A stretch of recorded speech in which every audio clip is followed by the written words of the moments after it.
ശ്രീ ബാലകൃഷ്ണൻ നമസ്കാരം. അങ്ങ് ഈ സമയത്തുണ്ടായിരുന്നു അവിടെ?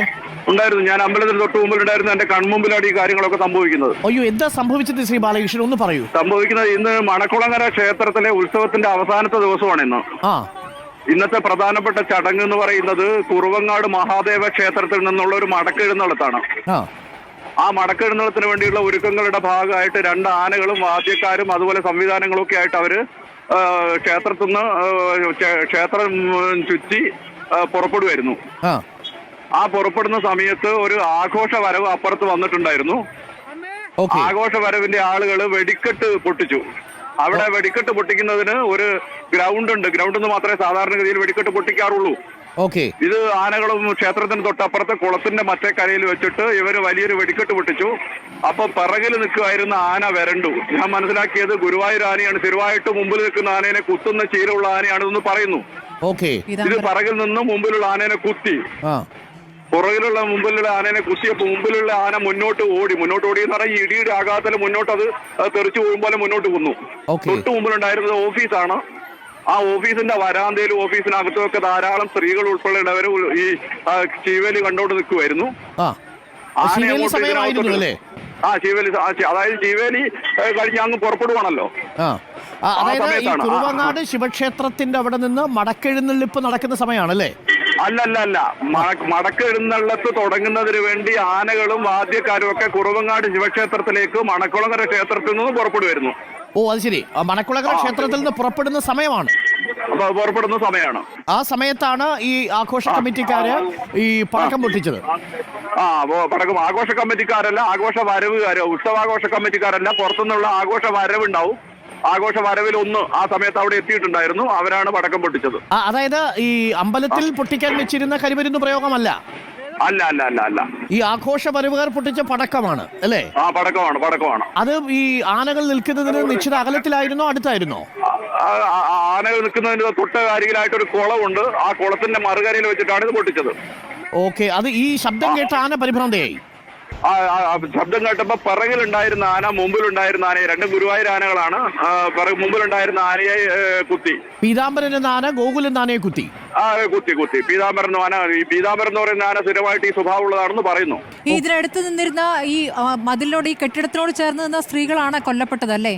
കെട്ടിടത്തിനോട് ചേർന്ന് അതിന് മുമ്പിലൊക്കെ കസാരയൊക്കെ ഇട്ട് ആളുകൾ, സ്ത്രീകളൊക്കെ സുഖമായിട്ട് ഒരു സുരക്ഷിത സ്ഥലം രൂപത്തിൽ ഓഫീസിന് മുമ്പിൽ ഇരുന്ന് പരിപാടികൾ കാണാറുണ്ട്. അങ്ങനെ ഇരിക്കുന്ന സ്ത്രീകളാണ് ആദ്യത്തെ പരിക്ക് പറ്റിയ കുറെ അധികം ആളുകൾ. അതായത് ഓഫീസിന് മുന്നിലെ കസേരയിട്ടിരുന്ന സ്ത്രീകളാണ് അപകടത്തിൽ കൂടുതലും പെട്ടത്. ഈ ഇപ്പോൾ കൊല്ലപ്പെട്ടവരും ആ കൂട്ടത്തിൽ ഉണ്ടായിരുന്നവരായിരുന്നു. ഈ പറഞ്ഞ 3 പേരും അവിടെ ഇരിക്കുന്നവരാണോ? ആ സമയത്ത് ആനയുടെ ചവിട്ടേറ്റാണോ ഇവർ, അതോ തിക്കിലും തിരക്കിലും? അല്ല, ആനയുടെ ചവിട്ടലൊന്നുമല്ല. ആന കെട്ടിടം ഒന്നിച്ച് തകർന്ന് വീഴാണ്. ഓഫീസ് റൂം ഒന്നിച്ച് തകർന്ന് ഇവരുടെ ശരീരത്തിലേക്ക് വീഴുവാണ്. ആ ദൃശ്യങ്ങൾ കാണാം. ഇഷ്ടിക വീഴുന്ന ദൃശ്യങ്ങളുണ്ട്. കാണാം. അതായത് ആന പരിഭ്രാന്തിയായപ്പോൾ ആനയുടെ ശരീരത്തിൽ കൊണ്ടാണ് ഈ കെട്ടിടത്തിന്റെ ഈ ഓടിട്ട കെട്ടിടം തകർന്നു വീണത് അല്ലേ? തകർന്നു വീണത്. ആനയും മുമ്പോട്ട് കയറിയപ്പോ കെട്ടിടം ഒന്നിച്ച് തകർന്നു വീണു. ആ കെട്ടിടം തകർന്നു വീണ സമയത്ത് അതിനുള്ളിലിരുന്ന, അതിന്റെ വരാന്തയിലിരുന്ന സ്ത്രീകൾ അടക്കമാണ് പരിക്കേറ്റത്. താങ്കൾ ഈ നാട്ടുകാരൻ തന്നെയാണല്ലോ അല്ലേ? അതെ, ഞാൻ എന്റെ വീടിന്റെ ഏതാണ്ട് ഒരു 500 വാരയിൽ ഒരു 300 വാര ദൂരെയാണ് ഈ 4 പേർക്ക് കൂടി ഗുരുതരമായി പരിക്കേറ്റിട്ടുണ്ട്. ആനയുടെ ആക്രമണത്തിൽ തന്നെ പരിക്കേറ്റിട്ടുണ്ട് എന്നാണ് ഈ താലൂക്ക് ആശുപത്രിയിൽ നിന്ന് കിട്ടിയ വിവരം. ഈ 4 പേരും താങ്കൾ ഇത് നേരിട്ട് കണ്ടതുകൊണ്ട് ചോദിക്കുകയാണ്, അവരും പ്രായമായവർ തന്നെയാണോ? മിക്കവാറും പ്രായമായവരാണ്. ഞങ്ങളൊക്കെ കൂടിയാണ് ഈ കെട്ടിടത്തിന്റെ അവശിഷ്ടങ്ങൾ എടുത്തു മാറ്റിയിട്ട് ഇവരെയൊക്കെ ആംബുലൻസിലോട്ട് കയറ്റി വിടുന്നത്. മനസ്സിലായി. ഈ കെട്ടിടത്തിന്റെ അവിടെ മാത്രമാണോ ആളുകൾക്ക് പരിക്ക് പറ്റിയിരിക്കുന്നത്? ബാക്കി സ്ഥലങ്ങളിൽ അധികം പരിക്ക് പറ്റിയിട്ടില്ല? അല്ല, അത് കഴിഞ്ഞപ്പോ തന്നെ ആനകൾ 2 വഴിക്ക് വരണ്ട് കൂടി. സ്വാഭാവികമായിട്ടും ആളുകൾ പല വഴിക്ക് കൂടുന്ന വഴിയിൽ തട്ടിയും വീണും ഒക്കെ ഉണ്ട്. ആനയുടെ മുകളിലുണ്ടായിരുന്ന ആളുകളുണ്ട്. അതിന്റെ ഈ ആനപ്പുറത്തിരുന്ന നമ്പൂതിരിമാരൊക്കെ ഉണ്ടല്ലോ, അവരൊക്കെ ഒന്നിച്ച് ചടപടന്ന് വീണു. അവർക്കൊക്കെ കുറെ അത്യാവശ്യം പരിക്ക് പറ്റി. എത്ര സമയമെടുത്താണ് ഈ ആനകളെ തളച്ചത്? ഒരു 3/4 മണിക്കൂർ എടുത്തിട്ടുണ്ട്. ഓടിക്കഴിഞ്ഞതിന് ശേഷം ഒരു 3/4 മണിക്കൂർ കൊണ്ട് ആനയെ തളയ്ക്കാൻ പറ്റി എന്നുള്ളതാണ് കൂടുതൽ അപകടം ഒഴിവായത്. എത്ര പേര് പങ്കെടുക്കുന്ന ഉത്സവമാണ്? വലിയ ഉത്സവമാണല്ലേ? ഉത്സവം വലിയ ഉത്സവമാണ്. നന്നായിട്ട് ആളുകൾ പങ്കെടുക്കും. ഇന്ന് അവസാന ദിവസം നന്നായിട്ട് തിരക്കുണ്ടാവും. ഏകദേശം എത്ര പേര് പങ്കെടുക്കുന്ന ഉത്സവമാണ്? ഒരു 10-20,000 ആളുകളൊക്കെ പങ്കെടുക്കുമായിരിക്കും. ഓക്കെ, അതായത് എല്ലാ വർഷവും നടക്കുന്ന ഒരു ക്ഷേത്രമാണ്. ഈ ക്ഷേത്ര ഉത്സവത്തിന്റെ പേരെന്താണ്? മണക്കുളങ്ങര ഭഗവതി ക്ഷേത്രം. മണക്കുളങ്ങര ഭഗവതി പരദേവതാ ക്ഷേത്രമാണ്.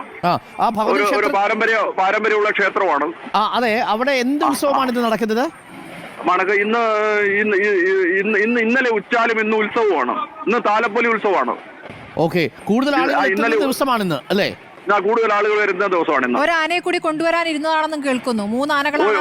ഒരു ആനയെ കൂടിയല്ല, 4 ആനകളാണ് മടക്കെഴുന്നള്ളത്തിനുണ്ടാവുക. അതിൽ 2 ആനകളാണ് ഇപ്പോൾ ഈ പോകുന്നതിനുണ്ടായിരുന്നത്. 2 ആനകൾ കൂടി ഈ ആഘോഷ വരവുകളിൽ നിന്ന് വന്നിട്ട് മടക്കെഴുന്നള്ളത്തിന് കൂടുകയാണ് ചെയ്യുക. അങ്ങനെ 4 ആനകളായിട്ടാണ് മടക്കെഴുന്നള്ളത്ത് ഉണ്ടാവുക. അപ്പൊ ഈ സമയത്ത് 2 ആനകൾ എവിടെ ഉണ്ടായിരുന്നുള്ളൂ? 2 ആനകളെ ഉണ്ടായിരുന്നുള്ളൂ. ഓക്കെ, അപ്പോ ഇതിലൊരു വേറൊരു ബാലൻ എന്ന് പറയുന്ന ഒരു ആനയെ കൊണ്ടുവരാനിരുന്നതാണ്. ഒരു ചെറിയ മതപ്പാടുള്ളത് കൊണ്ട് തിരിച്ചയച്ചു എന്ന് കേട്ടു. അങ്ങനെ എന്തെങ്കിലും? അത് ആഘോഷ വരവുകാർക്ക് വേണ്ടിയിട്ട് ഇന്ന് കൊണ്ടുവന്ന ഒരു ആനയെ അവരിന്ന് കാലത്ത് തന്നെ പാപ്പാന് അത്ര കോൺഫിഡൻസ് ഇല്ലാത്തത് കൊണ്ട് അതിനെ തിരിച്ചു കൊണ്ടുപോവാ ചെയ്തത്. അതെന്തോ ഒട്ടകത്തെ മറ്റോ കണ്ട് പേടിച്ചു എന്നൊക്കെ പറയുന്നു.